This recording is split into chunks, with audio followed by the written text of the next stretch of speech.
ಕರ್ತನಲ್ಲಿ ಪ್ರೀತಿಯ ಆಸ್ತರ ಟಿವಿ ವೀಕ್ಷಕರೆಲ್ಲರಿಗೂ ಕ್ರಿಸ್ತಿಯ ಉಪದೇಶ ಈ ಕಾರ್ಯಕ್ರಮಕ್ಕೆ ನಿಮ್ಮನ್ನು ಆತ್ಮೀಯವಾಗಿ ಸ್ವಾಗತಿಸ್ತೇವೆ. ಪ್ರೀತಿಯ ವೀಕ್ಷಕರೇ, ಅನೇಕ ಸಂಚಿಕೆಗಳಿಂದ ನಿಮ್ಮ ಮುಂದೆ ಬಂದು ಕ್ರಿಸ್ತಿಯ ಉಪದೇಶದ ಈ ಒಂದು ಕಾರ್ಯಕ್ರಮದಲ್ಲಿ ಅನೇಕ ಈ ದಿವಸಗಳಲ್ಲಿ ಕಾಣುವಂಥ ದುರ್ಬೋಧನೆಗಳ ಕುರಿತಾಗಿ ಅನೇಕ ವಿಷಯಗಳನ್ನು ನಾವು ನೋಡ್ತಾ ಇದ್ದೇವೆ. ನೀವೆಲ್ಲ ವಾಕ್ಯವನ್ನು ಕೇಳ್ತಾ ಇದ್ದೀರಾ. ಯಾಕಂದರೆ ಕಡೆಯ ದಿವಸಗಳು ದುರ್ಬೋಧನೆ ತುಂಬುವಂಥ, ದುರ್ಬೋಧಕರು ಎದ್ದು ಬರುವಂಥ ದಿವಸಗಳಾಗಿದೆ. ಆದರೆ ನಾವು ವಾಕ್ಯದಲ್ಲಿ ಬೆಳೆಯುವಾಗ, ವಾಕ್ಯದಲ್ಲಿ ನಿಲ್ಲುವಾಗ ಆ ದುರ್ಬೋಧನೆ ಜಯಿಸಲಿಕ್ಕೆ ಸಾಧ್ಯವಾಗ್ತದೆ. ಇವತ್ತು ಕೂಡ ಇನ್ನು ಅನೇಕ ವಿಷಯಗಳನ್ನು ನಾವು ಕ್ರಿಸ್ತಿಯ ಉಪದೇಶ ಈ ಕಾರ್ಯಕ್ರಮದಲ್ಲಿ ನಾವು ಅನೇಕ ವಿಷಯಗಳನ್ನು ಕಲಿಯಲಿಕ್ಕಿದ್ದೇವೆ. ನಮ್ಮ ಮಧ್ಯದಲ್ಲಿ ಯಥಾಪ್ರಕಾರವಾಗಿ ಕಲಿಸಿಕೊಡುವುದಕ್ಕಾಗಿ ಹಳೆಂಗಡಿಯಲ್ಲಿ ಸೇವೆ ಮಾಡ್ತಿರುವಂಥ ಪಾಸ್ಟರ್ ID ಪ್ರಸನ್ನ ಅವರಿದ್ದಾರೆ. ಯೇಸು ಕ್ರಿಸ್ತನ ನಾಮದಲ್ಲಿ ಈ ಕಾರ್ಯಕ್ರಮದಲ್ಲಿ ಅವರನ್ನು ಸ್ವಾಗತಿಸೋಣ. Pastor, praise the lord. Praise the lord. ಬಹಳ ಸಂತೋಷ ಪಾಸ್ಟರ್. ಕಳೆದ ಅನೇಕ ಸಂಚಿಕೆಗಳು ನಮ್ಮ ಮಧ್ಯದಲ್ಲಿ ನೀವಿದ್ದೀರಾ, ಅನೇಕ ಆಲೋಚನೆಯನ್ನು ನೀವು ಕೊಡ್ತಾ ಇದ್ದೀರಾ. ಪಾಸ್ಟರ್, ಈಗಾಗಲೇ ನಾವು ಸ್ವಲ್ಪ ಮೇಲ್ಮೇಲೆ ನೋಡಿದ್ದೇವೆ ಧರ್ಮಶಾಸ್ತ್ರದ ಬಗ್ಗೆ. ಈಗ ಹಳೆ ಒಡಂಬಡಿಕೆ, ಹೊಸ ಒಡಂಬಡಿಕೆ. ಕೆಲವರು ಹೇಳ್ತಾರೆ ಹಳೆ ಒಡಂಬಡಿಕೆ ಅಗತ್ಯ ಇಲ್ಲ, ಹಳೆ ಒಡಂಬಡಿಕೆ ಬೇಕಾಗಿಲ್ಲ, ಧರ್ಮಶಾಸ್ತ್ರದಲ್ಲಿ ಎಲ್ಲ ನಾವು ಕೃಪೆಯಲ್ಲಿದ್ದೇವೆ ಎಂಬುದಾಗಿ. ಆ ಬಗ್ಗೆ ನೀವು ಏನು ಹೇಳ್ತೀರಾ ಪಾಸ್ಟರ್? ಈಗಾಗಲೇ ನನ್ನ ಗಮನಕ್ಕೂ ಸಹ ಬಂದಿದೆ. ನಾವು ಅದರ ಬಗ್ಗೆನೂ ಕೆಲವು ಸಮಯ ನಾವು ಸಹ ಡೀಲ್ ಮಾಡಿದ್ದೇವೆ. ಅಂದರೆ ಇವತ್ತಿನ ದಿನಗಳಲ್ಲಿ ಇದು ಸ್ವಲ್ಪ ಜಾಸ್ತಿಯೇ ಕೆಲಸ ಮಾಡ್ತಾ ಇದೆ. ಧರ್ಮಶಾಸ್ತ್ರಕ್ಕೆ ಅಧೀನರಲ್ಲ ನಾವು, ನೇಮನಿಷ್ಠೆಗೆ ಅಧೀನರಲ್ಲ, ಕೃಪೆಗೆ ಅಧೀನರು 100%. ಈಗ ಇವತ್ತು ಏನಾಗ್ತಾಯಿದೆ, ಅದು ಒಂದು ಪದದಲ್ಲಿ ಹೇಳಲಿಕ್ಕೆ ಸ್ವಲ್ಪ ಕಷ್ಟ. ಆದರೆ ಇವತ್ತು ಇವರು ಹೇಳುವ ಪ್ರಕಾರದಲ್ಲಿ ಧರ್ಮಶಾಸ್ತ್ರದ ಗಂಧಗಾಳಿನೂ ಇಲ್ಲ, ಧರ್ಮಶಾಸ್ತ್ರನೇ ಇಲ್ಲ, ಬರೀ ಕೃಪೆ ಕೃಪೆ ಕೃಪೆ. ಎಲ್ಲಿವರೆಗೆ ಕೃಪೆ ಅಂದರೆ, ನೀನು ಪಾಪ ಮಾಡಿದರು, ತಪ್ಪು ಮಾಡಿದರು, ಬಲಹೀನತೆಯಲ್ಲಿದ್ದರು, ಯಾವುದೇ ಆತ್ಮಿಕ ರೋಗದಲ್ಲಿ ಏನಿದ್ರು ದೇವರು ನಿನ್ನನ್ನು ನರಕ ಕಳಿಸುವುದಿಲ್ಲ, ಖಂಡಿತ ಸ್ವರ್ಗ ಕಳಿಸ್ತಾನೆ, ಆತನು ಕೃಪೆಯಿಂದ ನೀನು ರಕ್ಷಿಸಿ ಆಗಿದೆ ಅಂತ ಹೇಳಿ ಆ ರೀತಿಯಲ್ಲಿ ಕಳೆದ ಸಾರಿ ನಾವು ಅದರ ಬಗ್ಗೆ ನಾವು ಮಾತನಾಡಿದ್ದೇವೆ. ಈಗ ಧರ್ಮಶಾಸ್ತ್ರ, ಇವತ್ತು ಧರ್ಮಶಾಸ್ತ್ರ ನಾವು ಯಾವುದಕ್ಕೆ ಸತ್ತಿದ್ದೇವೆ, ಯಾವ ವಿಷಯದಲ್ಲಿ ನಾವು ಧರ್ಮಶಾಸ್ತ್ರ ಇಲ್ಲ, ಆಜ್ಞೆಗಳು ನಮಗೆ ಇಲ್ಲವೋ? ಇವತ್ತು 613 ಆಜ್ಞೆಗಳು ನಮಗೆ ಕೊಡಲ್ಪಟ್ಟಿದೆ. ಇವತ್ತು ಆ ಆಜ್ಞೆಗಳು ನಮ್ಮ ಜೀವಿತದಲ್ಲಿ ಅದು ಒಂದು ಸ್ಕೆಲಿಟನ್ ಒಂದು ಸ್ಕೆಲಿಟನ್ ಇದ್ದಾಗೆ, ಮೂಳೆಯ ಸ್ಟ್ರಕ್ಚರ್ ಇದ್ದ ಹಾಗೆ. ಇವತ್ತು ನಮಗೆ ಖಂಡಿತವಾಗಿ ಹಳೆ ಒಡಂಬಡಿಕೆಯ ಧರ್ಮಶಾಸ್ತ್ರ ನಮ್ಮ ಮೇಲೆ ಅಧಿಕಾರ ನಡೆಸುವುದಿಲ್ಲ, ಆ ಆಧಾರದಲ್ಲಿ ನಾವಿಲ್ಲ. ಆದರೆ ಇವತ್ತು ಅದರ ವಿಷಯದಲ್ಲಿ ನಮಗೆ ಒಂದು ದೇವರು ಕೊಟ್ಟಂಥ ವಾಕ್ಯಗಳು, ಆಜ್ಞೆಗಳು, ಆಜ್ಞಾವಿಧಿಗಳು ನಮಗೆ ಬಹಳ ಮುಖ್ಯ. ಈಗ ಎಲ್ಲಿವರೆಗೆ ಇದು ಹೇಳೋದಂದರೆ, ನಮಗೆ ಧರ್ಮಶಾಸ್ತ್ರದ ಶಬ್ದನೇ ತೆಗಿಬಾರ್ದು, ಧರ್ಮಶಾಸ್ತ್ರ ಇಲ್ಲವೇ ಇಲ್ಲ, ನಾವು ಸಂಪೂರ್ಣ ಕೃಪೆಯಲ್ಲಿ ಇರುವವರು ಅನ್ನುವಂಥ ವಿಷಯಗಳನ್ನು ಹೇಳ್ತಾರೆ. ಸೊ ಅದಕ್ಕೆ ನಾನು ಸ್ವಲ್ಪ ನಾವು ವಾಕ್ಯ ಓದ್ಕೊಳ್ಳೋಣ, ಆವಾಗ ಕೇಳುವವ್ರಿಗೂ ಸಹ ಗೊತ್ತಾಗುತ್ತೆ ಇವತ್ತು ಧರ್ಮಶಾಸ್ತ್ರ ಇದೆಯೋ ಇಲ್ವೋ. ಇವತ್ತು ಕೆಲವು ವಿಷಯಗಳಿಗೆ ನಾವು 100% ಧರ್ಮಶಾಸ್ತ್ರದಲ್ಲಿ ನಾವಿಲ್ಲ. ಏನಂದರೆ, ಉದಾಹರಣೆಗೆ ಸುನ್ನತಿ, ನಮಗೆ ಸುನ್ನತಿ ಇಲ್ಲ, ಯಾಕಂದರೆ ಹೃದಯದಲ್ಲಿ ಇವತ್ತು ನಮಗೆ ಸುನ್ನತಿ. ಈಗ ಯಜ್ಞಗಳು ಅರ್ಪಿಸೋದು, ಪಶು ಪಕ್ಷಿ ಪ್ರಾಣಿಗಳ ಯಜ್ಞ ಮಾಡಲಿಕ್ಕೆ ಇಲ್ಲ. ಯಾರು ಮಾಡಿದರು? ಯೇಸು ಕ್ರಿಸ್ತನ ಮಾಡಿ ಆಗಿದೆ, ಯೇಸು ಕ್ರಿಸ್ತನ ಇದು ಮಾಡಿದ್ದಾನೆ. ಆದರೆ ಒಂದು ನಮ್ಮ ಜೀವಿತದಲ್ಲಿ ಆ ಒಂದು ದೇವರ ಭಯ, ದೇವರ ವಾಕ್ಯ, ಆಜ್ಞೆಗಳನ್ನಾದರೂ ಅಟ್ಲೀಸ್ಟ್ ನಾವು ಫಾಲೋ ಮಾಡಲೇಬೇಕು, ಅದು ನಮ್ಮ ಜೀವಿತದಲ್ಲಿ ಇರಬೇಕು. ನೀವು ಹೇಳುವ ಪ್ರಕಾರ ಕೆಲವೊಂದು ಕ್ರಿಸ್ತನು ಆಲ್ರೆಡಿ ನಮ್ಮ ಧರ್ಮಶಾಸ್ತ್ರ ಮುಗಿಸಿದ್ದಾನೆ. ಯೇಸು ಸ್ವಾಮಿ ನಮಗೋಸ್ಕರ ಎಲ್ಲವನ್ನು ಇಲ್ಲದಾಗಿ ಮಾಡಿದ್ದಾನೆ. ಯಾಕಂದರೆ ಧರ್ಮಶಾಸ್ತ್ರ ಅಂತ ಹೇಳುವಾಗ ಒಂಥರ ಪಾಪದ ಅರಿವನ್ನು ತರೋದು, ಅಯ್ಯೋ ಮಾಡಬಾರ್ದಲ್ಲ, ಮಕ್ಕಳಿಗೆ ಹೇಳುವಾಗ ಮುಟ್ಟಬೇಡ ಹೋಗಿ ಮುಟ್ಟೋದು, ಆ ರೀತಿಯ ವ್ಯಾಖ್ಯಾನ ಅಂತ ತಿಳ್ಕೊಂಡಿದ್ದಾರೆ. ಅದಲ್ಲ, ನಮ್ಮ ಪವಿತ್ರಾತ್ಮನಿಂದ ನಾವು ನಡೆಸಲ್ಪಡುವಾಗ ಆ ವಿಷಯನೇ ಬರೋದಿಲ್ಲಲ್ಲ. ನೀನು ಅಯ್ಯೋ ಮುಟ್ಟಬೇಡ ಮಾಡಬೇಡ, ಯಾಕಂದ್ರೆ ನಾವು ಪವಿತ್ರಾತ್ಮ ನಡೆಸಲ್ಪಡುವವರು.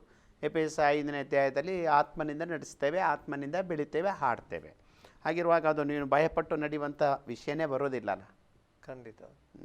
ಒಬ್ಬರು ಇತ್ತೀಚೆಗೆ ಹೇಳಿದರು, ಅಂದರೆ ಧರ್ಮಶಾಸ್ತ್ರ ಅಂದರೆ ಒಂದು ಮನೆ ಕಳುವು ಮಾಡೋದಾಗೆ ಪೊಲೀಸನ್ನು ನಿಲ್ಲಿಸಿಡೋದಂತೆ. ಆವಾಗ ಅವನು ಅವರ ವ್ಯಾಖ್ಯಾನ ನಂದಲ್ಲ. ಸೊ ಅವನೇನು ಮಾಡ್ತಾನೆ ಅಂದರೆ ಮನೆ ಕದಿಯದ ಹಾಗೆ ಏನು ಮಾಡ್ತಾನೆ ಅಂದರೆ ಅವನು ಪೊಲೀಸ್ ಇದ್ದಾರಲ್ಲ ಕದಿಬಾರ್ದು ಅಂಥೇಳಿ ಹಾಗೆ ಇದು ಮಾಡ್ತಾನಂತೆ. ಆದರೆ ಒಳಗಿಂದ ಕದಿಬೇಕಂತ ಇರುತ್ತೆ ಅಂಥೇಳಿ. ಆದರೆ ಕೃಪೆ ಅಂತ ಹೇಳುವಾಗ ಅವನು ಪೊಲೀಸ್ ಅಲ್ಲಿಲ್ಲ. ಬಟ್ ಏನು ಅಂದರೆ ಏನೋ ಒಟ್ಟು ಅಲ್ಲಿ ಪೊಲೀಸ್ ಇಲ್ಲ, ಅಂದರೆ ಪೊಲೀಸ್ ಇರ್ತಾನೆ, ಅಲ್ಲಿ ಪೊಲೀಸ್ ಇಲ್ಲ.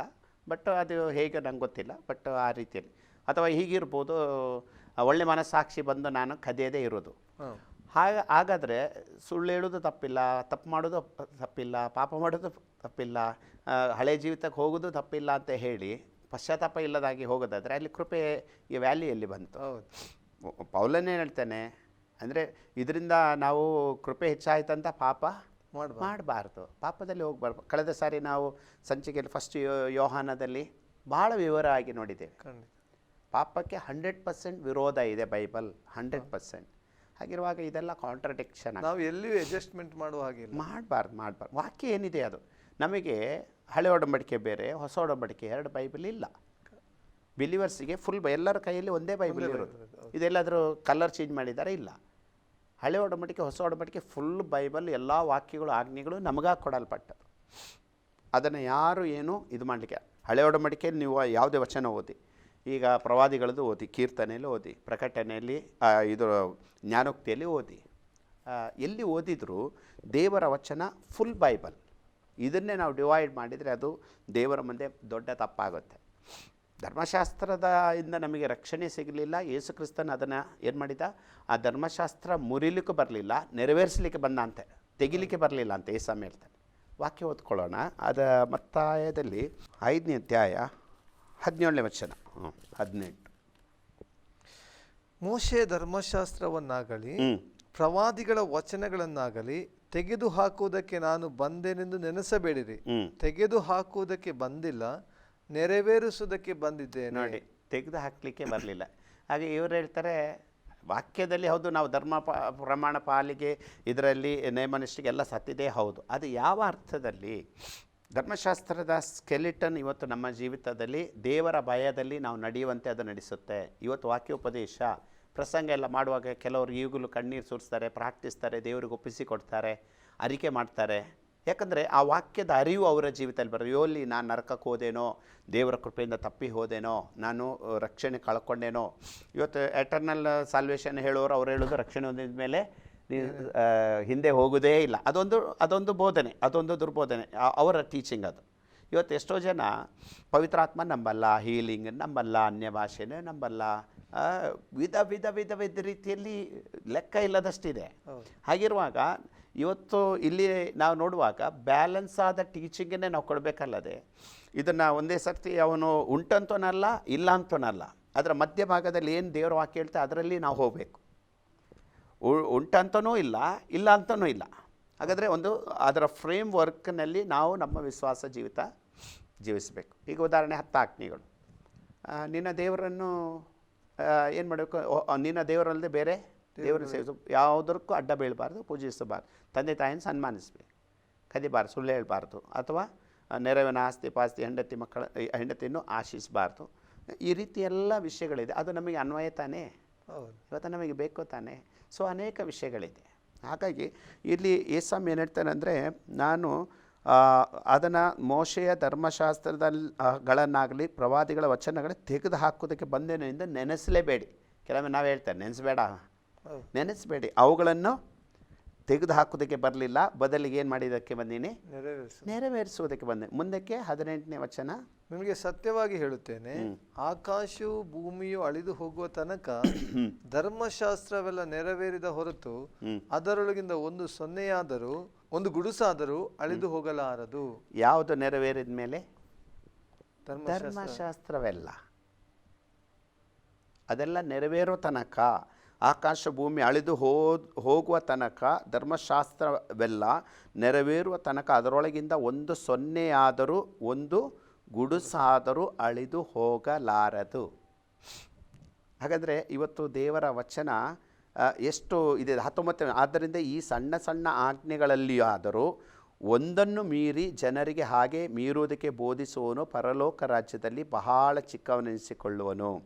ಆದರೆ ತಾನೇ ಆಜ್ಞೆ ಅಂದರೆ ಧರ್ಮಶಾಸ್ತ್ರ ಆಜ್ಞೆಗಳಂತೆ ನಡೆದುಕೊಂಡು ಜನರಿಗೆ ಹಾಗೇ ನಡೆಯಬೇಕೆಂದು ಬೋಧಿಸುವವನು ಪರಲೋಕ ರಾಜ್ಯದಲ್ಲಿ ದೊಡ್ಡವನು ಎನಿಸಿಕೊಳ್ಳುವನು. ನಿಮ್ಮ ನೀತಿಯು ಶಾಸ್ತ್ರಿಗಳ ಮತ್ತು ಫರಿಸಾಯರ ನೀತಿಗಿಂತ ಹೆಚ್ಚಿನದಾಗದಿದ್ದರೆ ನೀವು ಪರಲೋಕ ರಾಜ್ಯ ಸೇರಲಾರಿರಿ. ಶಾಸ್ತ್ರಿಗಳು ಫರಿಸಾಯರಿಗೂ ಏನಿದೆ, ನೀತಿ ಇದೆ. ಈಗ ಆ ನೀತಿಗಿಂತ ನಮ್ಮದು ಹೆಚ್ಚಾಗಬೇಕು. ನಾನು ಅದಕ್ಕೆ ಲಿಂಕಾಗಿ 23ನೇ ಅಧ್ಯಾಯ ಓದೋಣ. ಅದರಲ್ಲಿ 23ನೇ ಅಧ್ಯಾಯ. ಈಗ ಫರಿಸಾಯರ ಮತ್ತು ಶಾಸ್ತ್ರಿಗಳ ನೀತಿ ಏನು? ಅದರಲ್ಲಿ 23ನೇ ವಚನದಿಂದ 23ನೇ ಅಧ್ಯಾಯದಲ್ಲಿ, ಅಯ್ಯೋ ಕಪಟಿಗಳಾದ ಶಾಸ್ತ್ರಿಗಳೇ, ಫರಿಸಾಯರೇ, ನೀವು ಮರುಗ ಸೋಪು ಜೀರಿಗೆಗಳಲ್ಲಿ 10ರಲ್ಲೊಂದು ಪಾಲು ಕೊಡುತ್ತೀರಿ ಸರಿ, ಆದರೆ ಧರ್ಮಶಾಸ್ತ್ರದಲ್ಲಿ ಗೌರವವಾದದನ್ನು ಅಂದರೆ ನ್ಯಾಯವನ್ನು, ಕರುಣೆಯನ್ನು, ನಂಬಿಕೆಯನ್ನು ಬಿಟ್ಟು ಬಿಟ್ಟೀರಿ. ಇವುಗಳನ್ನು ಮಾಡಬೇಕಾಗಿತ್ತು. ನೋಡಿ, ಯಾವುದನ್ನು ಮಾಡಬೇಕಾಗಿತ್ತು? ಇವುಗಳನ್ನೆಲ್ಲ ಯಾವುದು? ಧರ್ಮಶಾಸ್ತ್ರದಲ್ಲಿ ಬರೆದದನ್ನು ಮಾಡಬೇಕಾಗಿತ್ತು. ಮತ್ತು ಅವುಗಳನ್ನು ಬಿಡಬಾರದು. ದಾರಿ ತೋರಿಸೋ ಕುರುಡರೆ ನೀವು ಸೊಳ್ಳೆ ಸೋಸುವವರು, ಒಂಟೆ ನುಂಗುವವರು. ಸೊಳ್ಳೆನ ಸೋಸೋದು, ಒಂಟೆ ನುಂಗೋದು ಅಂದರೆ ತನ್ನ ಇದರಲ್ಲಿ ಆ ರೀತಿ ಮನೋಭಾವ. ಈಗ ನಾನು 5ನೇ ಅಧ್ಯಾಯದಲ್ಲಿ ನಾವು ಓದಿ ಹಾಗೆ ಧರ್ಮಶಾಸ್ತ್ರ ನೆರವೇರುವುದಂದರೆ ಆದ್ದರಿಂದ ಸಣ್ಣ ಸಣ್ಣ ಆಜ್ಞೆಗಳಲ್ಲಿ ಒಂದನ್ನು ಮೀರಿ ಜನರಿಗೆ ಹಾಗೆ ಮೀರುವುದಕ್ಕೆ ಬೋಧಿಸುವನು ಪರಲೋಕ ರಾಜ್ಯದಲ್ಲಿ ಚಿಕ್ಕವನೆನಿಸಿಕೊಳ್ಳುವನು. ಅಂದರೆ ಭಾಳ ಸೀರಿಯಸ್ ಇದು. ಯಾರು ಹೇಳಿದ್ದಿದು? ಏಸಮಯ ಮಾತು. ಧರ್ಮಶಾಸ್ತ್ರನೇ ಇಲ್ಲ ಅಂತ ಹೇಳಿದರೆ ಎಷ್ಟೊಂದು ಈ ವಾಕ್ಯಗಳನ್ನೆಲ್ಲ ಏನು ಮಾಡೋಣ? ಧರ್ಮಶಾಸ್ತ್ರವಿಲ್ಲ. ಈಗ ಪೌಲನು ಹೇಳಿರೋದು ಧರ್ಮಶಾಸ್ತ್ರಕ್ಕೆ ನೀವು ಸತ್ತಿದ್ರೆ, ರೋಮದಲ್ಲಿ ನಾವು ನೋಡ್ತೇವೆ, ನಾವು ಅದರಲ್ಲಿ ಇಲ್ಲ. ಯಾವ ಕೃಪೆಗೆ ಅಧೀನರಾಗಿದ್ದೇವೆ, ಧರ್ಮಶಾಸ್ತ್ರಿಗಲ್ಲ. ಆದರೆ ಯಾವ ವಿಷಯದಲ್ಲಿ ನಾವು ಅಧೀನರಾಗಿದ್ದೇವೆ, ಆಜ್ಞೆಗಳನ್ನು ನಾವು ಪಾಲಿಸೋ ವಿಷಯದಲ್ಲಿ ಅಲ್ಲಿ ನಾವು ನೋಡ್ತೇವೆ. ಈಗ 20ನೇ ವಚನ 5:20ರಲ್ಲಿ, ನಿಮ್ಮ ನೀತಿಯು ಶಾಸ್ತ್ರಿಗಳ ಮತ್ತು ಫರಿಸಾಯರ ನೀತಿಗಿಂತ ಹೆಚ್ಚಿನದಾಗದಿದ್ದರೆ ನೀವು ಪರಲೋಕ ರಾಜ್ಯದಲ್ಲಿ ಸೇರಲಾರಿರಿ. ಅವರ ನೀತಿಗಿಂತ ನಮ್ಮದು ಜಾಸ್ತಿ ಆಗಬೇಕು. ಈಗ ಅವರು ಧರ್ಮಶಾಸ್ತ್ರ ಅಷ್ಟು ಅನುಸರಿಸ್ತಾ ಇದ್ದಾರೆ, ಅವ್ರಿಗಿಂತ ಒಂದು ಹೆಜ್ಜೆ ನಾವು ಮುಂದೆ ಇಡಬೇಕು. ಈಗ ದಶಮ ಭಾಗದ ವಿಷಯದಲ್ಲಿ ಹೆಚ್ಚಾಗಿ ವಿಡಿಯೋದಲ್ಲೆಲ್ಲ ಹೋಗ್ತಾ ಉಂಟು. ನಮ್ಮಲ್ಲಿ ಸಹ ಅದರ ಬಗ್ಗೆ ಎಲ್ಲ ಕೆಲವು ವಿಷಯಗಳು ನಡೀತು. ದಶಮ ಭಾಗ ಹೇಳಬಾರ್ದು, ಇದು ಮಾಡಬಾರ್ದು, ಹಾಗೀಗೆ ಅದು ಸರಿ ಹಾಗೆ ಅಂತ ನಾನು ಹೇಳೋದು. ಬೈಬಲ್ನಲ್ಲಿ ಇದ್ಮೇಲೆ ಹೇಳಬಾರ್ದು ಅಂತ ಹೇಳಿದರೆ ಅದರಷ್ಟು ದೊಡ್ಡ ಅಪರಾಧ ಇನ್ನೆಲ್ಲಿದೆ? ನಾವು ಓದಿದ ಹಾಗೆ ಸಣ್ಣ ಒಂದು ಆಜ್ಞೆಯನ್ನು ಮೀರಿ ಅದನ್ನು ಅದು ಒಂದು ಸಹ ಮೀರ್ಲಿಕ್ಕಿಲ್ಲ. ಒಂದನ್ನು ಮೀರಬಾರ್ದು. ಹೌದು, ಒಂದನ್ನು ಮೀರಬಾರ್ದು. ಓಕೆ, ಈಗ ದಶಮ ಭಾಗ ಅನ್ನುವಂಥದ್ದು ಇವತ್ತು ವಾಕ್ಯದಲ್ಲಿ ಕೊಡು. ಈಗ ಹಳೆ ಒಡಂಬಡಿಕೆ ಹೊಸ ಒಡಂಬಡಿಕೆ ಅಂತ ವ್ಯತ್ಯಾಸ ಯಾಕೆ ನಮಗೆ? ಇಡೀ ಬೈಬಲ್ ನಾವು ಓದ್ತಾ ಇದ್ದೇವಲ್ಲ. ಈಗ ಹೊಸ ಒಡಂಬಡಿಕೆಯಲ್ಲಿ ಇದು ವಚನ ಇರೋದು. ಮತ್ತು ಅವರ ನೀತಿಗಿಂತ ನಮ್ಮ ನೀತಿ ಹೇಗೆ ಸರಿ? ಈಗ ಅದನ್ನೇ ನಾವು ಓದಿದ ವಚನಕ್ಕೆ ಬರುವುದಾದರೆ 23ನೇ ಅಧ್ಯಾಯ 23ನೇ ವಚನದಲ್ಲಿ, ಅಯ್ಯೋ ಕಪಟಿಗಳಾದ ಶಾಸ್ತ್ರಿಗಳೇ, ಫರಿಸಾಯರೇ, ನೀವು ಮುರುಗ ಸೋಪು ಜೀರಿಗೆಗಳಲ್ಲಿ 10ರಲ್ಲೊಂದು ಕೊಡುತ್ತೀರಿ ಸರಿ. ಹಾಗಾದರೆ ಸರಿ ಇದ್ದದಕ್ಕೆ ಸ್ವಾಮಿ ಸರಿ ಅಲ್ಲ, ಇಲ್ಲದಿದ್ದರೆ ಸರಿಯಲ್ಲ ಅಂತ ಹೇಳ್ತಿದ್ರು ಯಾರು? ಯೇಸು ಸ್ವಾಮಿ. ಹೊಸ ಒಡಂಬಡಿಕೆಯಲ್ಲಿ 10ರಲ್ಲೊಂದು ಯೇಸು ಸ್ವಾಮಿ ಕೊಡುವ ವಿಷಯದಲ್ಲಿ ಏನು ಹೇಳ್ತಾ ಇದ್ದಾರೆ? ನೀವು ಕೊಡ್ತಾ ಇದ್ದೀರ ಸರಿ, ಆದರೆ ನಿಮ್ಮದು ಅದಕ್ಕಿಂತ ಜಾಸ್ತಿ ಆಗಬೇಕಾಗಿತ್ತು ಏನಂತೇಳಿ. ನಮ್ಮಲ್ಲಿ ಒಬ್ಬರು ಸಿಸ್ಟರ್ ಇದ್ದರು. ಅವರು ಹೀಗೆ ಮಾತಾಡುವಾಗ ಹೇಳಿದರು, ಪಾಸ್ಟ್ರೆ ನಾವು ಬರೀ 10 ದಶಭಾಗ ಕೊಟ್ಟರೆ ಅದು ಪರಿಸಾಯರಾಗಿ ಅಷ್ಟೇ ಆಗುತ್ತೆ, ನಮ್ಮ ನೀತಿ ಅದಕ್ಕಿಂತ ಜಾಸ್ತಿ ಆಗಬೇಕು, ಅದಕ್ಕಾಗಿ ನಾನು 11% ಕೊಡ್ತೀನಿ. ಅಂದರೆ ಅವರ ಕನ್ವಿಕ್ಷನ್, ನಾವೇನು ಹೇಳಲಿಲ್ಲ. ಬಟ್ ವಾಕ್ಯ ಏನು ಹೇಳ್ತದೆ ಅಂದರೆ, ನಾವು ಅದನ್ನು ಬಿಡಬಾರ್ದು, ನಾವು ಎಲ್ಲ ಆಜ್ಞೆಗಳನ್ನು ಪಾಲಿಸಬೇಕು. ನೀವು ಕೊಡ್ತಾ ಇದ್ದೀರ ಸರಿ, ಇನ್ ಕೇಸ್ ಏನಾದರೂ ಅವರು ಕೊಡೋದು ಸರಿಯಲ್ಲ ಅಂತ ಹೇಳಿದಿದ್ರೆ, ಈ ಹೊಸ ಒಡಂಬಡಿಕೆಯಲ್ಲಿ ಯೇಸು ಸ್ವಾಮಿ ಹೇಳ್ತಾರೆ, ಇದು ಯೇಸು ಸ್ವಾಮಿಯ ಮಾತು. ಆತನಿಗೇನು ಜ್ಞಾನ ಕೊರತೆ ಇಲ್ಲ, ಕಡಿಮೆ ಇಲ್ಲ. ಹಾಗೆ ಆತನ ಹೇಳ್ತಾರೆ, ನೀವು ಹಾಗೆ ಕೊಡೋದು ಸರಿಯಲ್ಲ ಅಂತ ಹೇಳ್ತಿದ್ರು. ಯೇಸು ಸ್ವಾಮಿ ಹೇಳ್ತಿದ್ರು, ನೀವು ಕೊಡೋದು ದಶಭಾಗ ಕೊಡೋದು ಸರಿಯಲ್ಲ ಅಂತ ಹೇಳ್ತಿದ್ರು. ಇಲ್ಲಿ ಏನು ಹೇಳ್ತಿದ್ದಾರೆ? ಸರಿ ಅಂತ ಹೇಳ್ತಿದ್ದಾರೆ. ಮತ್ತು ಆದರೆ ಕೊಡ್ತೀರಿ ಸರಿ, ಆದರೆ ಧರ್ಮಶಾಸ್ತ್ರದಲ್ಲಿ ಗೌರವವಾದದ್ದನ್ನು, ಅಂದರೆ ನ್ಯಾಯವನ್ನು, ಕರುಣೆಯನ್ನು, ನಂಬಿಕೆಯನ್ನು ಬಿಟ್ಟು ಬಿಟ್ಟಿದ್ದೀರಿ. ಇವುಗಳನ್ನು ಮಾಡಬೇಕು. ಹಾಗಾದರೆ ಧರ್ಮಶಾಸ್ತ್ರ ಒಂದು ನ್ಯಾಯದಾನ ಮಾಡಬೇಕು. ದಶಭಾಗ ನ್ಯಾಯ ತಾನೆ, ಅದನ್ನು ಮಾಡಬೇಕಾಗಿತ್ತು. ನೀವು ಬಿಟ್ಟು ಬಿಟ್ಟಿದ್ರೆ ಏನು ಮಾಡ್ತಿದ್ದೀರಾ? ಸೊಳ್ಳೆ ಸೋಸೋದು, ಒಂಟೆಯನ್ನು ನುಂಗೋದು. ಅಂದರೆ ಬೇರೆಯವರಿಗೆ ಬೋಧಿಸೋದು, ನಿಮ್ಮ ಜೀವಿತದಲ್ಲಿ ಇದನ್ನು ಮಾಡ್ತೀವಿ ಅಂತ ಹೇಳೋದು, ಆದರೆ ಬೇರೆ ನಿಮ್ಮ ಜೀವಿತದಲ್ಲಿ ಡೈವರ್ಷನ್ ತಗೊಳ್ಳೋದು ಅಂಥೇಳಿ ಅರ್ಥ ಸೂಚಿಸುತ್ತೆ. ಹಾಗಾಗಿ ಇವತ್ತು ಧರ್ಮಶಾಸ್ತ್ರದ ಬಗ್ಗೆ ಹೇಳುವಾಗ ಹಳೆ ಒಡಂಬಡಿಕೆ ಬೇರೆ, ಹೊಸ ಒಡಂಬಡಿಕೆ ಬೇರೆ. ಎಲ್ಲಿ ಯೇಸು ಸ್ವಾಮಿ ಹೇಳ್ತಾರೆ ಅದನ್ನು ನೆರವೇರಿಸಿ. ಈಗ ಪೌಲನು ಬರೀತಿರುವಂಥ ಪತ್ರಿಕೆಯಲ್ಲಿ ಬರೀತಿರುವಂಥ ಧರ್ಮಶಾಸ್ತ್ರದ ಯಾವುದಕ್ಕೆ ನಾವು ಸತ್ತಿದೆ? ಉದಾಹರಣೆಗೆ ಸುನ್ನತಿ ನಮಗೆ ಹೃದಯದಲ್ಲಿ ಆಗಿ ಹೋಗಿದೆ. ಯಜ್ಞ ಇವತ್ತು ಯೇಸು ಸ್ವಾಮಿ ಮಾಡಿ ಆಗಿದೆ. ಅದನ್ನು ದೇವರ ಭಯ ನಮಗೆ ಬೇಕೇ ಬೇಕಲ್ಲ. ದೇವರ ಬಳಿಗೆ ಬರೋ ಪರಿಶುದ್ಧತೆಯನ್ನು ಬರಬೇಕಂದ್ರೆ ಪರಿಶುದ್ಧತೆಯಲ್ಲಿ ಬರಲೇಬೇಕಲ್ಲ. ಒಬ್ಬರನ್ನೊಬ್ಬ ಕ್ಷಮಿಸಲೇಬೇಕಲ್ಲ, ತೊಳೆದುಕೊಳ್ಬೇಕಲ್ಲ, ಅದನ್ನು ನಾವು ಮಾಡಲೇಬೇಕು. ಆದ್ದರಿಂದ ಆ ವಿಷಯವನ್ನು ನಮ್ಮ ಜೀವಿತದಲ್ಲಿ ನಾವು ಅಳವಡಿಸಿಕೊಂಡು ಹೋದಾಗ ದೇವರ ಕೃಪೆಗೆ ನಾವು ಗುರಿಯಾಗ್ತೇವೆ. ಒಂದನ್ನು ಮೀರಬಾರದಿತ್ತು. ಯಾವುದರಲ್ಲಿ? ಧರ್ಮಶಾಸ್ತ್ರದಲ್ಲಿ. ಹೇಳ್ತಾ ಇರೋದು ಬೇರೆ ಯಾರೂ ಅಲ್ಲ, ಯೇಸು ಸ್ವಾಮಿ ಹೇಳ್ತಾ ಇದ್ದಾನೆ. ಆದ್ದರಿಂದ ಇವತ್ತು ಅನೇಕ ದುರ್ಬೋಧನೆಗೆ ಸಂಬಂಧಪಟ್ಟ ವಿಷಯಗಳು ಒಂದಲ್ಲ ಬ್ರದರ್, ಅದು ಒಂದಲ್ಲ. ಅದು ಏನಾಗಿದೆ, ಒಂದಕ್ಕೊಂದು ಲಿಂಕ್ ಆಗಿದೆ.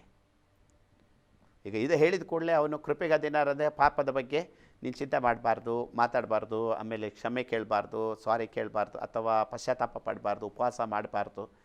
ಎಲ್ಲ ಒಂದಕ್ಕೊಂದು ಲಿಂಕು. ಅದು ನೆನೆಸುವಾಗ ಭಾಳ ಕಷ್ಟ ಆಗುತ್ತೆ. ಇವತ್ತೆಷ್ಟು ಅಂದರೆ ವಿಶ್ವಾಸಿಗಳನ್ನು ಯಾರೇನು ಮಾಡಲಿಕ್ಕಾಗಲ್ಲ. ಅವರು ಬಂಡೆ ಮೇಲೆ ಕಟ್ಟಲ್ಪಟ್ಟ ಮನೆ ಆಗಿರ್ತಾರೆ. ಬಟ್ ನನಗೆ ಭಾಳ ಬೇಸರ, ಹೊಸದಾಗಿ ಬರುವ ಆತ್ಮಗಳು ಪಾಪ ಅವರು ಏನು ಹೇಳಿದರೂ ವಾಕ್ಯದಿಂದ ನಂಬಲಿಕ್ಕೆ ರೆಡಿ ಇರ್ತಾರೆ. ಅಂಥ ಟೈಮಲ್ಲಿ ಅವರಿಗೆ ಈ ಬೋಧನೆ ಹೋದರೆ ಮುಗೀತು. ಇವತ್ತು ಅಂಥ ರೀತಿಯ ಪರಿಸ್ಥಿತಿ ನೋಡ್ತೀವಿ. ಕೆಲವು ವಾಕ್ಯಗಳನ್ನು ಓದ್ಕೊಳ್ಳೋಣ. 22ನೇ ಅಧ್ಯಾಯ ಮತ್ತಾಯದಲ್ಲಿ ಅದರಲ್ಲಿ 36ನೇ ವಚನದಿಂದ, ಗುರುವೇ, ಧರ್ಮಶಾಸ್ತ್ರದಲ್ಲಿ ಯಾವ ಆಜ್ಞೆ ಮುಖ್ಯವಾದದ್ದು ಎಂದು ಆತನನ್ನು ಕೇಳಿದ್ದಕ್ಕೆ ಆತನು, ನಿನ್ನ ದೇವರಾಗಿರುವ ಕರ್ತನನ್ನು ನಿನ್ನ ಪೂರ್ಣ ಹೃದಯದಿಂದಲೂ, ನಿನ್ನ ಪೂರ್ಣ ಪ್ರಾಣದಿಂದಲೂ, ನಿನ್ನ ಪೂರ್ಣ ಬುದ್ಧಿಯಿಂದಲೂ ಬೇಕು ಎಂಬ ಆಜ್ಞೆಯೇ ಮುಖ್ಯವಾದದ್ದು ಮತ್ತು ಮೊದಲನೆಯದು. ಇದಕ್ಕೆ ಸಮಾನವಾದ ಎರಡನೇ ಆಜ್ಞೆ ಒಂದು ಉಂಟು. ಅದು ಯಾವುದೆಂದರೆ, ನಿನ್ನ ನೆರೆಯವನನ್ನು ನಿನ್ನಂತೆಯೇ ಪ್ರೀತಿಸಬೇಕೆಂಬುದೇ. ಈ ಎರಡು ಆಜ್ಞೆಗಳು ಎಲ್ಲ ಧರ್ಮಶಾಸ್ತ್ರಕ್ಕೂ ಪ್ರವಾದನ ಗ್ರಂಥಕ್ಕೂ ಆಧಾರವಾಗಿವೆ ಎಂದು ಹೇಳಿದನು. ಈಗ ಎರಡು ಅಂತ ಹೇಳಿದ ಇದೆರಡರಲ್ಲೇ ಮುಕ್ತಾಯ ಆಯ್ತಾ ಅಂತ ನಿಲ್ಲಿಸೋದು, ಮತ್ತೆ ಇಲ್ಲವೇ ಇಲ್ಲ ಅಂತ ಹೇಳೋದು. ಈ ವಾಕ್ಯದಲ್ಲಿ ಇದಷ್ಟೇ. ಮೊದಲನೇದು, ಎರಡನೇದು ನೀವು ಪಾಲಿಸಬೇಕು. ಇದು ಎಲ್ಲ ಧರ್ಮಶಾಸ್ತ್ರಕ್ಕೂ ಏನಾಗಿದೆ, ಪ್ರವಾದನ ಗ್ರಂಥಕ್ಕೂ ಆಧಾರವಾಗಿದೆ. ಅಂದರೆ ಇದೆರಡು ಮೇನ್ ಕಂಬ. ಈ ಮನೆಯಲ್ಲಿ ಹೇಳುವಾಗ ಮನೆಯಲ್ಲಿ ಒಂದು ದೊಡ್ಡ ಕಂಬ ಅಂತ ಹೇಳಿದೆ ಹಾಗೆ ಎರಡು ಆಧಾರವಾಗಿರುತ್ತೆ. ಯಾಕಂದರೆ ನಾವು ನಮ್ಮ ಕರ್ತನನ್ನು ಹೇಗೆ ನಾವು ಪ್ರೀತಿಸಬೇಕಂತೇಳಿ, ಒಂದು ನಿನ್ನ ನೆರವು ನಿನ್ನಂತೆ ಪ್ರೀತಿಸಬೇಕು. ಇದೆರಡು ಆಜ್ಞೆ ಬಹಳ ಪ್ರಾಮುಖ್ಯವಾದದ್ದು. ಅದು ಈಗ ಒಂದು ಕೊಂಡಿದ್ದಾಗೆ ಇದರ ಮೇಲೆ ಉಳಿದದೆಲ್ಲ ಹ್ಯಾಂಗಾಗಿರುತ್ತೆ. ನಾವು ಆ ರೀತಿಯಲ್ಲಿ ಅದನ್ನು ತೆಗೆದುಕೊಂಡು ಹೋಗಬೇಕಲ್ಲದೆ, ಮತ್ತು ನಮಗೆ ಇದು ಧರ್ಮಶಾಸ್ತ್ರನೇ ಇಲ್ಲ, ನಾವು ಹೊಸ ಒಡಂಬಡಿಕೆಯಲ್ಲಿದೆ. 100% ನಾವು ಹೊಸ ಒಡಂಬಡಿಕೆಯಲ್ಲಿ ಇರೋದು. ಆದರೆ ನಮ್ಮ ಜೀವಿತದಲ್ಲಿ ನಾವು ತಿಳ್ಕೊಳ್ಬೇಕು, ನಮಗೆ ಯಾವ ವಿಷಯದಲ್ಲಿ ನಾವು ಧರ್ಮಶಾಸ್ತ್ರದ ವ್ಯವಸ್ಥೆಯಿಂದ ನಾವು ಪಾರಾಗಿದ್ದೇವೆ, ಯಾವುದಕ್ಕೆ ನಾವು ಸತ್ತಿದ್ದೇವೆ, ಯಾವುದನ್ನು ನಾವು ಬದುಕ್ತಾ ಇದ್ದೇವೆ. ಇವತ್ತು ಕೃಪೆಗೆ ಅಧೀನರಾಗಿದ್ದೇವೆ. ಸೊ ಕೆಲವು ವಾಕ್ಯಗಳನ್ನು ನಾವು ಓದ್ಕೊಂಡು ಹೋಗೋದಾದರೆ, ಆ ವಾಕ್ಯ ಭಾಗಗಳಲ್ಲಿ ನಾವು ರೋಮಾಪುರದವರಿಗೆ ಬರೆದ ಪತ್ರಿಕೆ, ಇವತ್ತು ನಮ್ಮ ವಿಶ್ವಾಸ ಜೀವಿತ ನಾವು ಆತ್ಮಿಕವಾಗಿ ಬೆಳೆಯುವಂಥ ವಿಷಯದಲ್ಲಿ ನಾವು ದೇವರ ಮುಂದೆ ದೇವರಿಗೆ ಪ್ರಯೋಜನವಾಗುವಂಥ ರೀತಿಯಲ್ಲಿ ನಾವು ಮುಂದೆ ಹೋಗುವಂಥದ್ದಾಗಿ ಇರಬೇಕು. ಸೊ ಅದರಲ್ಲಿ 2ನೇ ಅಧ್ಯಾಯ 12ನೇ ವಚನದಿಂದ ನಾವು ಓದ್ಕೊಳ್ಳೋಣ. ರೋಮಾಪುರದವರಿಗೆ ಬರೆದ ಪತ್ರಿಕೆ 2ನೇ ಅಧ್ಯಾಯ 12ನೇ ವಚನದಿಂದ, ದೇವರಿಗೆ ಪಕ್ಷಪಾತವಿಲ್ಲ. ಧರ್ಮಶಾಸ್ತ್ರವಿಲ್ಲದವರಾಗಿ ಪಾಪ ಮಾಡಿದವರು ಧರ್ಮಶಾಸ್ತ್ರವಿಲ್ಲದವರಾಗಿ ನಾಶ ಹೊಂದುವರು. ಆದರೆ ಧರ್ಮಶಾಸ್ತ್ರ ಉಳ್ಳವರಾಗಿ ಪಾಪ ಮಾಡಿದವರು ಧರ್ಮಶಾಸ್ತ್ರಕ್ಕನುಸಾರವಾಗಿ ತೀರ್ಪು ಹೊಂದುವರು. ಧರ್ಮಶಾಸ್ತ್ರ ಕೇಳಿದ ಮಾತ್ರದಲ್ಲೇ ಯಾರು ದೇವರ ಸನ್ನಿಧಿಯಲ್ಲಿ ನೀತಿವಂತರಾಗುವುದಿಲ್ಲ, ಅದನ್ನು ಅನುಸರಿಸುವರೇ ನೀತಿವಂತರೆಂದು ನಿರ್ಣಯಿಸಲ್ಪಡುವರು. ಧರ್ಮಶಾಸ್ತ್ರವಿಲ್ಲದ ಅನ್ಯ ಜನರು ಸ್ವಾಭಾವಿಕವಾಗಿ ಧರ್ಮಶಾಸ್ತ್ರದಲ್ಲಿ ಹೇಳಿದಂತೆ ನಡೆದರೆ ಅವರು ಧರ್ಮಶಾಸ್ತ್ರವಿಲ್ಲದವರಾಗಿದ್ದರೂ ತಾವೇ ತಮಗೆ ಧರ್ಮ ಪ್ರಮಾಣವಾಗಿದ್ದಾರೆ. ಹೇಗೆಂದರೆ ಅವರು ಧರ್ಮಶಾಸ್ತ್ರದ ಮುಖ್ಯ ತಾತ್ಪರ್ಯ ತಮ್ಮ ಹೃದಯದಲ್ಲಿ ಬರೆದದೆ ಎಂಬುದನ್ನು ತೋರ್ಪಡಿಸುತ್ತಾರೆ. ಇದಕ್ಕೆ ಅವರ ಮನಸ್ಸು ಸಹ ಸಾಕ್ಷಿ ನುಡಿಯುತ್ತದೆ. ಅವರ ಯೋಚನೆಗಳು ವಾದಿ ಪ್ರತಿವಾದಿಗಳಂತೆ ಇದು ತಪ್ಪೆಂದು ತಪ್ಪಲ್ಲವೆಂದು ಸೂಚಿಸುತ್ತವೆ. ನಾನು ಸಾರುವ ಸುವಾರ್ತೆಯಲ್ಲಿ ಬೋಧಿಸಿರುವ ಪ್ರಕಾರ ದೇವರು ಯೇಸುಕ್ರಿಸ್ತನ ಮೂಲಕವಾಗಿ ಮನುಷ್ಯರ ಗುಟ್ಟುಗಳನ್ನು ಹಿಡಿದು ವಿಚಾರಿಸುವ ದಿನವೂ ಬರುತ್ತದೆ. ಆ ದಿನದಲ್ಲಿ ಇದೆಲ್ಲ ತಿಳಿದು ಬರುವುದು. ಅದೆಲ್ಲ ಏನು ಅಡಗಿಕೊಂಡಿರುತ್ತೆ, ಏನು ಇದಾಗಿರುತ್ತೆ ಅದೆಲ್ಲ ಅದು ತಿಳಿದು ಬರುತ್ತೆ. ಮುಂದಕ್ಕೆ ನಾವು 17ರಿಂದ ಆ್ಯಕ್ಚುಲಿ ಇಡೀ ಅಧ್ಯಾಯ ನಾವು ತಗೊಳ್ಬೇಕು. ಇಡೀ ಅಧ್ಯಾಯ 17ರಿಂದ ನಾವು ಮುಂದಕ್ಕೆ ಓದ್ತಾ ಬರುವಾಗ ಯಾವ ರೀತಿಯಲ್ಲಿ ನಮ್ಮ ಮನಸ್ಸಾಕ್ಷಿ ಅಂದರೆ ನಾವು ನಮ್ಮ ಜೀವಿತದಲ್ಲಿ ಅದಕ್ಕೆ ಒಂದು ರೀತಿ ಮನಸ್ಸಾಕ್ಷಿಗೆ ವಿರುದ್ಧವಾದಂಥ ಜೀವಿಸುವಂಥ ಜೀವಿತ ಇವತ್ತು ಆ ರೀತಿಯಲ್ಲಿ ಯಾವ ಪ್ರಮಾಣಕ್ಕೆ ನಾವು ಸತ್ತಿದ್ದೇವೆ, ಯಾವ ಪ್ರಮಾಣಕ್ಕೆ ನಾವು ಜೀವಿಸ್ತಾ ಇದ್ದೇವೆ. ಮತ್ತು ಗಲಾತ್ಯ ಬರೆದ ಪತ್ರಿಕೆಯಲ್ಲಿ ಇಡೀ ಅಧ್ಯಾಯವನ್ನು ನಾವು ನೋಡ್ತೇವೆ. ಗಲಾತ್ಯದವರಿಗೆ ಬರೆದ ಪತ್ರಿಕೆ 3ನೇ ಅಧ್ಯಾಯದಲ್ಲಿ ನಾವು ಇಡೀ ಅದಕ್ಕೆ ಸಂಬಂಧಪಟ್ಟಂಥ ವಾಕ್ಯಗಳನ್ನು ನಾವು ನೋಡ್ತೇವೆ. ಹೇಗೆ ಧರ್ಮಶಾಸ್ತ್ರ ಇವತ್ತು ನಮ್ಮ ಜೀವಿತದಲ್ಲಿ ಯಾವ ರೀತಿ ಆಡಳಿತ ನಡೆಸುತ್ತೆ, ಯಾವುದಕ್ಕೆ ನಾವು ಸತ್ತಿದ್ದೇವೆ, ಯಾವುದಕ್ಕೆ ನಾವು ಬದುಕಿದ್ದೇವೆ. ಸೊ ಇದೊಂದು ನಾವು ಈ ಥರ ಒಂದು 25-30 ಸೆಷನ್ ಮಾಡಿದರೆ ಅದನ್ನು ನಾವು ವಾಕ್ಯ ಬೈ ವಾಕ್ಯ ಓದಲಿಕ್ಕೆ ಆಗುತ್ತೆ. ಬಟ್ ಈಗ ನಮ್ಮ ಬೇಸಿಕ್ಕಾಗಿ ಕೊಟ್ಟದ್ದು ಯೇಸು ಸ್ವಾಮಿ ಅದನ್ನು ತೆಗೆದುಹಾಕ್ಲಿಕ್ಕೆ ಬರಲಿಲ್ಲ, ನೆರವೇರಿಸಲಿಕ್ಕೆ. ಫರಿಸಾಯರಿಗೆ ಹೇಳ್ತಾರೆ, ನೀವು ದಶಮ ಭಾಗ ಕೊಡೋದು ಸರಿ, ಅದರೊಂದಿಗೆ ಇದನ್ನು ಮಾಡಬೇಕಾಗಿತ್ತು. ಇನ್ ಕೇಸ್ ಅದು ಇಲ್ಲದಿದ್ದರೆ ಏನಾಗ್ತಿತ್ತು. ಇನ್ನು ಹೊಸ ಒಡಂಬಡಿಕೆಯಲ್ಲಿ ಹೊಸ ಒಡಂಬಡಿಕೆ ನಿಯಮವನ್ನು ಯಾರು ಫಾಲೋ ಮಾಡೋದಾದರೆ, ಈಗ ದಶಮ ಭಾಗ ಕಷ್ಟ ಅಂತ ಹೇಳಿದರೆ ಮಲಾಖಿಯಲ್ಲಿ ಬರ್ತದ್ದು. ಹೊಸ ಒಡಂಬಡಿಕೆ ನಿಯಮ 12ನೇ ಸಫರ್ಯ ಅಲ್ಲಿ ನಾವು ನೋಡ್ತೇವೆ. ಹೊಸ ನಿಯಮದಲ್ಲಿ ಅವರು ಚಿರಸ್ತರ ಆಸ್ತಿಗಳನ್ನೆಲ್ಲ ತಂದು ಯಾರ ಬಳಿಯಲ್ಲಿಡ್ತಿದ್ರು? ಅಪೊಸ್ತಲರ ಪಾದ ಬಳಿಯಲ್ಲಿಡ್ತಾಯಿದ್ರು ಎಲ್ಲವನ್ನು. ಮತ್ತು ಅವರೆಲ್ಲರೂ ಹುದುವಾಗಿ ಈಗ ಹೊಸ ಒಡಂಬಡಿಕೆನೇ ಹೇಳೋದಾದರೆ ಇವತ್ತು ಅದೇ ನಮಗೆ ಬೇಕಂದರೆ ಅದು ಎಕ್ಸಾಕ್ಟ್ಲಿ ಇರುವಂಥ ಅನುಭವ. ಯಾಕಂದರೆ ನಾವು ಇಸ್ರಾಯೇಲಿಗೆ ಹೋದಾಗ ಇದರೊಂದು ಸ್ಟೋರಿ ಬಂತು. ಆ ಜನಾಂಗದ ಹೆಸರು ನನಗೆ ನೆನಪಾಗ್ತಾ ಇಲ್ಲ. ಈಗಲೂ ಆ ಒಂದು ಜನಾಂಗ ಇದೆಯಂತೆ. ಏನಂದರೆ ಅವರು ಜೀವನ ಇಡೀ ಅವರು ಬರೆದು ಕೊಡಬೇಕು, ಅವರು ಇದು ಮಾಡಬೇಕು. ಅವರು ಸ್ವಂತವಾಗಿ ಹೇಳಲಿಕ್ಕೆ ಏನೂ ಇಲ್ಲ. ಅದೊಂದು ಕಮ್ಯುನಿಟಿ. ಅದೇನಾಗ್ತದೆ ನಾನು ವಿಡಿಯೋದಲ್ಲಿ ಉಂಟು. ಅದು ಅಷ್ಟು ಏನಾಗ್ತದೆ, ಅವ್ರು ಬರೆದು ಕೊಟ್ಟ ಮೇಲೆ ಯಾರು ಏನು ಬೇಕಾದ್ರೆ ಅನುಭವಿಸ್ಬೋದು, ಏನು ಬೇಕಾದ್ರೆ ಇದು ಮಾಡ್ಬೋದು. ಬಟ್ ಯಾರು ತನ್ನದಂತ ಹೇಳಲಿಕ್ಕೆ ಇಲ್ಲ, ಏನೂ ಸಹ ಹೇಳಲಿಕ್ಕಿಲ್ಲ. ಅವರೆಲ್ಲ ಊಟ ಮಾಡ್ಬೋದು, ಇರ್ಬೋದು, ವ್ಯವಸಾಯ ಬೆಳೆ ಎಲ್ಲ ಮಾಡ್ಬೋದು. ಬಟ್ ಅವರ ಕಮ್ಯುನಿಟಿದ ಪ್ರಿನ್ಸಿಪಲ್ ಏನಾಗಿರುತ್ತೆ ಅಂದರೆ ಎಲ್ಲವೂ ಹುದುವಾಗಿ ಅನವಸ. ಮೋಸ್ಟ್ಲಿ ಆ ಒಂದು ಇದಿರ್ಬೋದೇನೋ ಗೊತ್ತಿಲ್ಲ. ಈಗ ದಶಮ ಭಾಗ ಕಷ್ಟ ಅಂತ ಹೇಳುವಂಥ ಒಂದು ಪರಿಸ್ಥಿತಿ ಬಂದರೆ ಅಂಥವರ ಜೀವಿತದಲ್ಲಿ ಕೆಲವೊಮ್ಮೆ ಅದು ಅನ್ವಯ ಮಾಡಿಕೊಳ್ಳಿ. ಯಾವುದು ಚಿರಸರ ಆಸ್ತಿ ಎಲ್ಲ ಒಂದು ಅಪೋಸರ ಪಾದಗಳು. ಈಗ ಅದನ್ನೇ ನಾವು ಇವರಲ್ಲಿ ನಾವು ನೋಡ್ತೇವೆ. 12ನೇ ಸಫರ್ಯ ಒಂದು ಭಾಗ ಅದನ್ನು ನಾವು ನೋಡುವಾಗ ಅವರು ಅಪೊಸ್ತಲ ಕೃತ್ಯ 5ನೇ ಅಧ್ಯಾಯದಲ್ಲಿ, ಆದರೆ ಅನನ್ಯನೆಂಬ ಒಬ್ಬ ಮನುಷ್ಯನು ಸಫರಳೆಂಬ ತನ್ನ ಹೆಂಡತಿಯ ಸಮೇತ ಒಂದು ಭೂಮಿಯನ್ನು ಮಾರಿ ಹೆಂಡತಿಯ ಸಮ್ಮತಿಯಿಂದ ಅದರ ಕ್ರಯದಲ್ಲಿ ಒಂದು ಭಾಗವನ್ನು ಬಚ್ಚಿಟ್ಟುಕೊಂಡು ಒಂದು ಭಾಗವನ್ನು ತಂದು ಅಪೊಸ್ತಲರ ಪಾದ ಬಳಿಯಲ್ಲಿ ಇಟ್ಟನು. ಎಷ್ಟು ಭಾಗ ಬಚ್ಚಿಟ್ರು? ಒಂದು ಭಾಗ. ಎಷ್ಟು ಭಾಗ ತಂದು ಕೊಟ್ಟರು? ಇನ್ನೊಂದು ಭಾಗ. ಹಾಗಾದರೆ 2 ಭಾಗ ಇತ್ತು. ಆ್ಯಕ್ಚುಲಿ ಆ ಪ್ರಕಾರ ಎಷ್ಟು ತರಬೇಕಿತ್ತು? 2 ತರಬೇಕಿತ್ತು. ಈಗ ನಮಗೆ 10ರಲ್ಲೊಂದು ಕೊಡಲಿಕ್ಕೆ ಏನೋ ಕಷ್ಟ ಸುಖ ಅಂತ ಹೇಳ್ತೇವೆ. ದೇವರು ಕೊಟ್ಟದ್ದು ನಮಗೆ, ದೇವರು ಕೊಟ್ಟದ್ದು. ಈಗ ಯೇಸು ಸ್ವಾಮಿ ಹೇಳ್ತಾ ಇರೋದು 10ರಲ್ಲೊಂದು ಫರಿಸಾಯರಲ್ಲಿ ಇರತಕ್ಕಂಥ ಒಂದು ನಿಯಮ ನಮ್ಮದು ಅದಕ್ಕಿಂತ ಹೆಚ್ಚಿನದಾಗಿರಬೇಕು. ಅವರ ನೀತಿಗಿಂತ ನಿಮ್ಮದು ಹೆಚ್ಚಿನದಾಗಿರಬೇಕು. ಯೇಸು ಸ್ವಾಮಿ ಏನೋ ಹೇಳ್ತಾ ಇದ್ದಾನೆ, ನೀವು 10ರಲ್ಲೊಂದು ಕೊಡ್ತೀರಾ ಸರಿ. ಹಾಗಾದರೆ ಅವರು ಕೊಡ್ತಾ ಇರೋದು ಸರಿ ಇದ್ದದ್ರಿಂದ ಹೇಳಿದ್ದು. ಅಂದರೆ ಇವತ್ತು ಅಲ್ಲ, ಆ್ಯಕ್ಚುಲಿ ಇದೆಲ್ಲ ಹೇಳೋ ಅಗತ್ಯ ಇಲ್ಲ. ಮಲಾಕಿ ಪ್ರವಾದನೆಗಂತ ಇವತ್ತು ಇಡೀ ಬೈಬಲ್ನಲ್ಲಿರುವಂಥ ವಾಕ್ಯ ಭಾಗ ಇವತ್ತು ಅದು ಆಜ್ಞೆಯಾಗಿ ಕೊಟ್ಟಿದ್ದಾರೆ. ಇವತ್ತಲ್ಲಿ ನೋಡ್ತೇವೆ ದೇವರೊಂದು ಮಾತಾಗಿ ಕೇಳಿದ್ದಾರೆ. ಯಾವುದು? ಇದು ನೀವು ಅನುಸರಿಸ್ತೀರೋ ಅಂತೇಳಿ, ಇದನ್ನು ನೀವು ಮಾಡಿರಿ, ನನ್ನನ್ನು ಪರೀಕ್ಷಿಸಿರಿ ಅಂತ ಹೇಳಿದ್ದಾರೆ. ಒಂದು ಆಜ್ಞೆಯಾಗಿ ಇಡೀ ಬೈಬಲ್ನಲ್ಲಿರುವಂಥ ಒಂದು ವಾಕ್ಯದಾಗಿ ಅದನ್ನು ಒಂದು ವಚನ ತಾನೇ. ಇವತ್ತು ನೀವು ಏನು ಮಾಡಿದ್ದೀರಿ, ನನ್ನಿಂದ ಕದ್ಕೊಳ್ತಾ ಇದ್ದೀರಾ, ನನಗಾಗಿ ಪ್ರತ್ಯೇಕಿಸಬೇಕಾಗಿತ್ತು, ಅದನ್ನು ನೀವು ಮಾಡಲಿಲ್ಲಲ್ಲ ಅಂಥೇಳಿ ಆತನು ಹೇಳ್ತಾ ಇದ್ದಾನೆ. ಅದನ್ನೇ ಮಾಡಬೇಕಾಗಿತ್ತು. ಈಗ ನಾವು ಕೊರಿಂಥರಲ್ಲಿ ನಾವು ನೋಡ್ತೇವೆ, ಸಂತೋಷವಾಗಿ ಕೊಡಬೇಕು, ಸಂತೋಷವಾಗಿ ಕೊಡುವನ ಮೇಲೆ ದೇವರ ಪ್ರೀತಿ ಇರುತ್ತೆ. ಹೃದಯಪೂರ್ವಕವಾಗಿ ಇದರಿಂದ ಒತ್ತಾಯದಿಂದ ಕೊಡಬಾರ್ದು, ಮನಸ್ತಾಪದಿಂದ 100% ನಾವು ಪ್ರೀತಿಪೂರ್ವಕವಾಗಿ ಕೊಡಬೇಕು. ಆದರೆ ಒಂದು ಆತ್ಮಿಕವಾದ ನಮಗೊಂದು ಪ್ಯಾಟ್ರನ್ ಇದೆ, ಒಂದು ಇದಿದೆ. ಆ ಪ್ಯಾಟ್ರನ್ನಲ್ಲಿ ನಾವು ಅದನ್ನು ನಮ್ಮ ದೇವರಿಗಾಗಿ ಮಾಡ್ತಕ್ಕಂಥದ್ದನ್ನು ಮಾಡಬೇಕು. ಆವಾಗ ಮಾತ್ರ ದೇವರಿಗೆ ಮಹಿಮೆ ಆಗುತ್ತೆ. ಇವತ್ತು ಧರ್ಮಶಾಸ್ತ್ರ ಟೋಟಲಿ ಇಲ್ಲ ಅಂದರೆ ಯೇಸು ಯಾಕೆ ಹೇಳ್ತಿದ್ದ? ಯೇಸು ಹೇಳಿದ, ನಾನು ತೆಗಿಲಿಕ್ಕೆ ಬರಲಿಲ್ಲ, ನೆರವೇರಿಸಲಿಕ್ಕೆ ಬಂದೆ. ಇವುಗಳಲ್ಲಿ ಒಂದನ್ನು ನೀವು ಮೀರಬಾರ್ದು. ಇದನ್ನು ಒಂದನ್ನು ಮೀರಿದರೆ ಪರಲೋಕ ರಾಜ್ಯ ನೀನು ಸಣ್ಣವನಾಗಿರ್ತೀಯ. ಪರಿಸಾಯರಿಗೆ ಹೇಳ್ತಾ ಇದ್ದಾರೆ, ನೀವು ಇದನ್ನು ಏನು ಮಾಡ್ತಿದ್ದೀರಿ? ಅಲ್ಲಿ ಏನು ಹೇಳ್ತಾ ಇದ್ದಾರೆ 23ನೇ ಅಧ್ಯಾಯದಲ್ಲಿ? ಸರಿ, ನೀವು ಮಾಡ್ತಾ ಇರೋದು ಸರಿ. ಅದರಲ್ಲಿ ಇದ್ದದ್ದು ನೀವು ಪ್ರೀತಿ ಕರುಣೆಯನ್ನು ಸಹ ಮಾಡಬೇಕಾಗಿತ್ತು, ನೀವು ಪ್ರಾಕ್ಟಿಕಲ್ ಆಗಿ ತೋರಿಸಬೇಕಾಗಿತ್ತು ಅಂತ ಹೇಳುವಂಥ ವಿಷಯವನ್ನು ನಾವು ನೋಡುತ್ತೇವೆ. ಹಾಗಾಗಿ ಈ ಧರ್ಮಶಾಸ್ತ್ರಾನುಸಾರವಾಗಿ ನಾನು ಜಸ್ಟು ರೆಫರೆನ್ಸ್ ಹೇಳ್ಕೊಂಡು ಹೋಗ್ಬೋದು. ಕೆಲವರು ಬೇಕಾದ್ರೆ ನೋಟ್ ಮಾಡೋದಾದರೆ ಮಾಡ್ಕೊಳ್ಬೋದು, ಯಾಕಂದ್ರೆ ಅಷ್ಟಿದೆ, ಅಷ್ಟು ವಾಕ್ಯ ಭಾಗಗಳಿದೆ.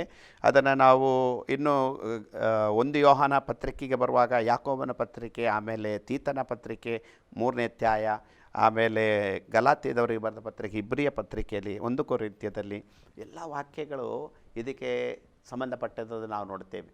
ಯಾಕಂದರೆ ಇದೆಲ್ಲ ವಿಷಯಗಳು ಹೇಳುವಂಥದ್ದಲ್ಲ, ಬಟ್ ಇದು ಇಲ್ಲ ಅಂತ ಹೇಳೋದ್ರಿಂದ ಹೀಗೆ ಹೇಳೋದು. ಯಾಕಂದರೆ ಅದು ಹೇಳೋದು ಸಹ ತಪ್ಪಾಗುತ್ತೆ. ನಾವು ಒಂದು 10 ಸೆಕೆಂಡಲ್ಲಿ ನಾನು ಹೇಳೋದಾದರೆ, ರಕ್ಷಣೆ, ದೀಕ್ಷಾಸ್ನಾನ, ಪವಿತ್ರಾತ್ಮನ ಅಭಿಷೇಕ, ಪವಿತ್ರಾತ್ಮನ ಫಲಗಳು, ಪವಿತ್ರಾತ್ಮನ ವರಗಳು, ಆಮೇಲೆ ನಮ್ಮ ಆತ್ಮಿಕ ನಿಯಮಗಳು. ನಾನು ರಕ್ಷಣೆ ಹೊಂದಿದ ಮೇಲೆ ನನ್ನ ಕಾಣಿಕೆಗಳಿಂದಲೂ ದಶಮ ಭಾಗಗಳಿಂದಲೂ ಪ್ರಥಮ ಫಲಗಳಿಂದಲೂ ದೇವರನ್ನು ಮಾನಿಸೋದು. ಪ್ರಥಮ ಫಲವೂ ಸಹ ಹಳೆ ಒಡಂಬಡಿಕೆಯ ನಿಯಮದಲ್ಲಿ ಬಂದಿರೋದು. ಅದನ್ನು ನಾವು ಮಾಡೋದು ಒಳ್ಳೆಯದು. ಇವತ್ತು ಧರ್ಮಶಾಸ್ತ್ರ ಎಲ್ಲ ನಿಯಮಗಳು ನಮ್ಮ ಜೀವಿತದಲ್ಲಿ, ಅಂದರೆ ಸುನ್ನತಿಯ ವಿಷಯದಲ್ಲಿ, ಯಜ್ಞದ ವಿಷಯದಲ್ಲಿ ನಮಗಿಲ್ಲ. ಬಟ್ ಈ ವಿಷಯವನ್ನು ಯೇಸು ಸ್ವಾಮಿ ಹೇಳಿದ ವಿಷಯವನ್ನೇ ನಾವು ಓದಿದ್ದೇವೆ. ಅದನ್ನು ಫಾಲೋ ಮಾಡಿದರೆ ಖಂಡಿತ ದೇವರ ಆಶೀರ್ವಾದ ಇರುತ್ತೆ ನಮಗೆ. ಖಂಡಿತ. ಪ್ರೀತಿಯ ವೀಕ್ಷಕರೇ, ಇವತ್ತಿನ ಕಾರ್ಯಕ್ರಮದಲ್ಲಿ ಅನೇಕ ವಿಷಯಗಳನ್ನು ನಾವು ತಿಳ್ಕೊಂಡೆವು. ಧರ್ಮಶಾಸ್ತ್ರ ಇಲ್ಲ ಅಲ್ಲ, ನಮಗೆ ಧರ್ಮಶಾಸ್ತ್ರವನ್ನು ನಾವು ಅನುಸರಿಸಿ ನಡೆಯಬೇಕು. ಕೆಲವೊಂದು ಭಾಗದಲ್ಲಿ ಧರ್ಮಶಾಸ್ತ್ರ ಯೇಸು ಸ್ವಾಮಿ ಅದನ್ನು ಪೂರ್ತಿಗೊಳಿಸಿದ್ದಾನೆ. ಇನ್ನು ಕೆಲವೊಂದು ಭಾಗದಲ್ಲಿ ನಾವು ಅನುಸರಿಸಬೇಕಾದ ಅನೇಕ ಸಂಗತಿಗಳಿದೆ. ನಾವು ಹಳೆ ಒಡಂಬಡಿಕೆ ಪುಸ್ತಕ ಇಲ್ಲ, ಹೊಸ ಒಡಂಬಡಿಕೆ ಕಾಲದಲ್ಲಿದ್ದೇವೆ, ಹೊಸ ಒಡಂಬಡಿಕೆ ಮಾತ್ರ ಎಂಬುದಾಗಿ ಹೇಳಲಿಕ್ಕೆಲ್ಲ ದೇವಸೇವಕರು ನಮಗೆ ಅರ್ಥಪೂರ್ಣಕವಾಗಿ ಹೇಳಿದರು. ಇವತ್ತು ನಮ್ಮ ಜೀವಿತವನ್ನು ಈ ವಾಕ್ಯದ ಕೆಳಗೆ ನಮ್ಮನ್ನು ಒಪ್ಪಿಸಿಕೊಡೋಣ ಪ್ರಿಯರೇ. ಯಾಕಂದರೆ ದುರ್ಬೋಧನೆಗಳು ಹೆಚ್ಚುತ್ತಾ ಇರುವಂಥ ಕಾಲಘಟ್ಟಗಳಲ್ಲಿ ನಾವು ವಾಕ್ಯದಲ್ಲಿ ನಾವು ಬೆಳೆಯುವಾಗ, ನಡೆಯುವಾಗ ನಾವು ಇನ್ನೂ ಬೆಳೆದು ಬರಲಿಕ್ಕೆ ಸಾಧ್ಯವಾಗ್ತದೆ. ಕ್ರಿಸ್ತನ ಅನ್ಯೋನ್ಯತೆಯಲ್ಲಿ ನಿಲ್ಲಲಿಕ್ಕೆ ಸಾಧ್ಯವಾಗ್ತದೆ. ಪ್ರೀತಿಯ ದೇವಜನರೇ, ನಮ್ಮದಲ್ಲಿ ಮಾತ್ರವಲ್ಲ, ಆಸರೆ ಟಿವಿಯಲ್ಲಿ ಬಂದು ವಿಸ್ತಾರವಾಗಿ ಈ ಒಂದು ಭಾಗದಲ್ಲಿ ನಮಗೆ ಧರ್ಮಶಾಸ್ತ್ರದ ಅಗತ್ಯದ ಕುರಿತಾಗಿ ತಿಳಿಸಿದಂಥ ದೇವಸೇವಕರಿಗೆ ಆಸರೆ ಟಿವಿ ಪರವಾದಂಥ ವಂದನೆಗಳು. ಪ್ರೈಸ್ತ ಪಾಸ್ಟರ್. ಪ್ರೀತಿಯ ವೀಕ್ಷಕರೇ, ಈ ಒಂದು ಇನ್ನೊಂದು ಸಂಚಿಕೆಯಲ್ಲಿ ಇನ್ನೂ ಅನೇಕ ವಿಷಯಗಳೊಂದಿಗೆ ನಿಮ್ಮ ಮುಂದೆ ಬರಲಿಕ್ಕಿದ್ದೇವೆ. ಇತರರಿಗೂ ತಿಳಿಸಿರಿ. ಅಲ್ಲಿವರೆಗೆ ಆಸರೆ ಟಿವಿಯನ್ನು ನೋಡ್ತಾ ಇರಿ. ವಂದನೆಗಳು.